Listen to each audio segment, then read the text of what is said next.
Hallelujah, hallelujah, hallelujah, hallelujah, hallelujah, hallelujah. धन्य जीसु, धन्य जीसु, धन्य जीसु, धन्य जीसु। धन्य प्रभु, धन्य प्रभु, धन्य प्रभु, धन्य प्रभु, धन्य प्रभु। धन्य तुम्हारा पिता नाम, धन्य तुम्हारा पिता नाम, धन्य तुम्हारा पिता नाम, धन्य तुम्हारा पिता नाम।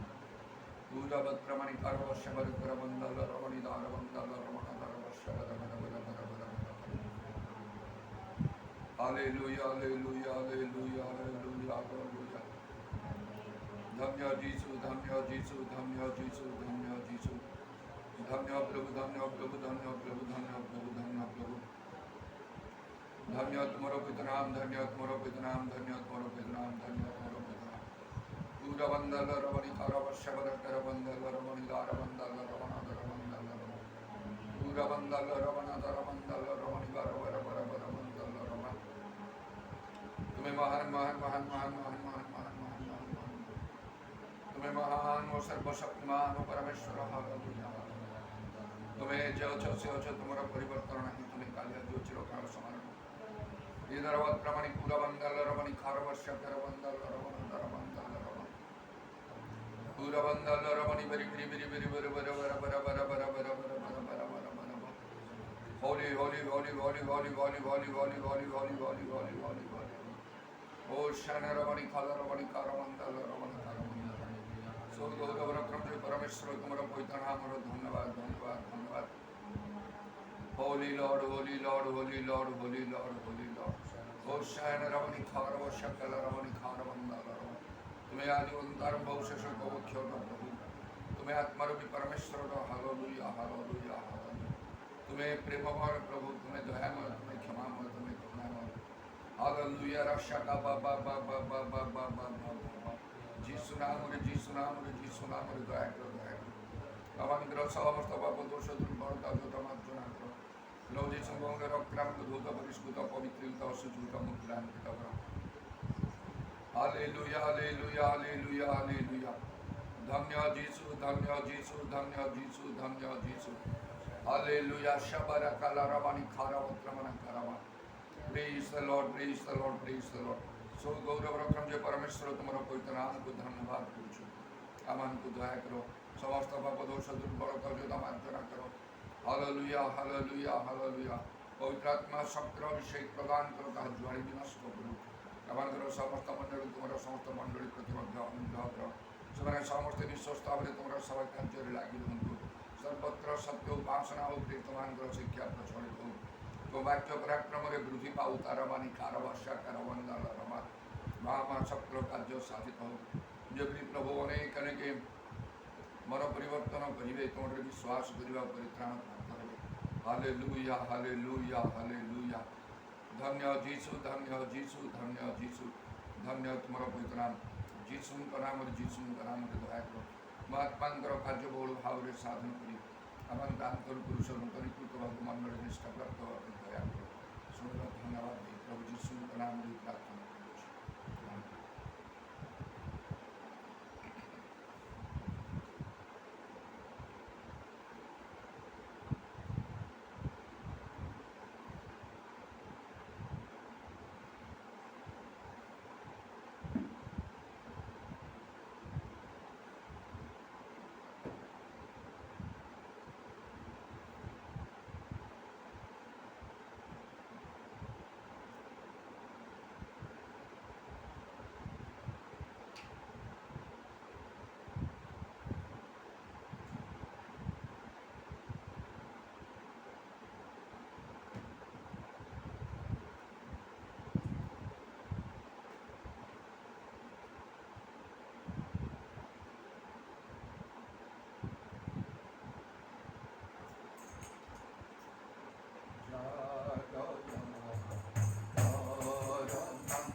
Udaramani Karavasha Kalavana Daravanda Lavana Daramanda Lavana Daravanda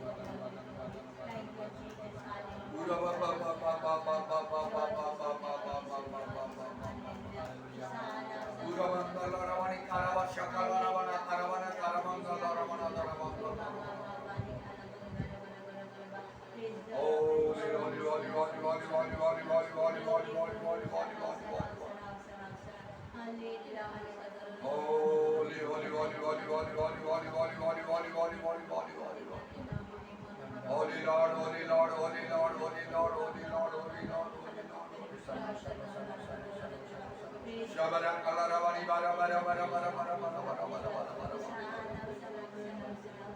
Idravandramani Kalaravana Daravanda Laravana Daravanda Laravana Daravanda Laravana Daravanda Laravana.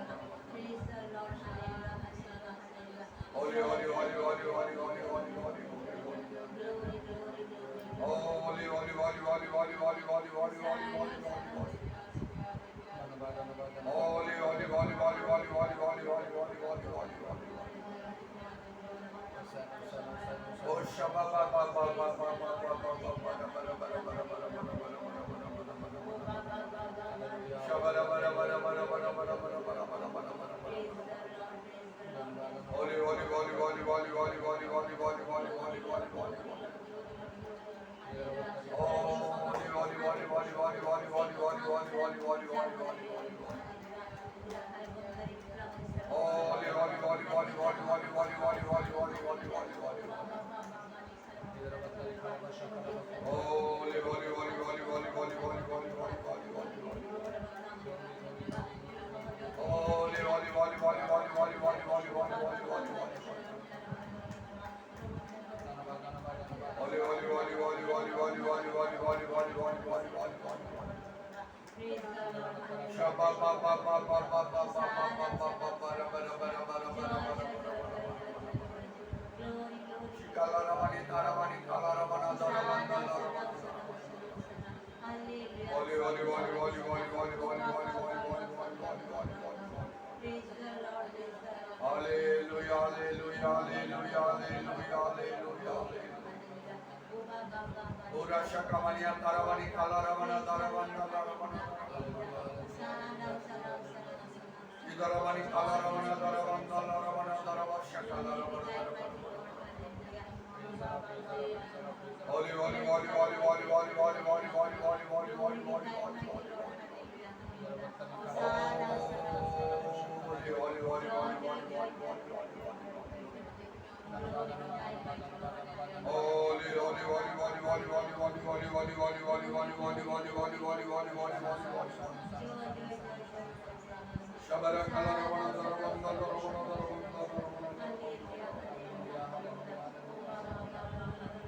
Hallelujah, hallelujah, hallelujah, hallelujah, hallelujah, hallelujah. Hallelujah, hallelujah, hallelujah, hallelujah. Shabara Kalaravana Daravanda Daravana Daravanda Daravana Daravanda. Hallelujah, hallelujah, hallelujah, hallelujah, hallelujah, hallelujah. Shabara Kalaravana Daravanda Daravana Daravanda. Shabara Kalaravana Daravanda Daravana Daravana Daravana Daravana. Hallelujah, hallelujah, hallelujah, hallelujah, hallelujah, hallelujah, hallelujah. Shabara Kalaravana Daravanda Daravana. Hallelujah, hallelujah, hallelujah, hallelujah, hallelujah. Dhanya Jesu, Dhanya Jesu, Dhanya Jesu, Dhanya Jesu. Dhanya Jesu, Dhanya Jesu, Dhanya Jesu, Dhanya Jesu, Dhanya Jesu. Udaramani Karavanda Laravana Daravanda Laravana Daravana. Hallelujah, hallelujah, hallelujah, hallelujah, hallelujah, hallelujah, hallelujah. Udramani Karavanda Laravana Daravanda Laravana. Hallelujah, hallelujah, hallelujah, hallelujah, hallelujah, hallelujah. Shahara Kalaravana Daravana Daravana Daravana.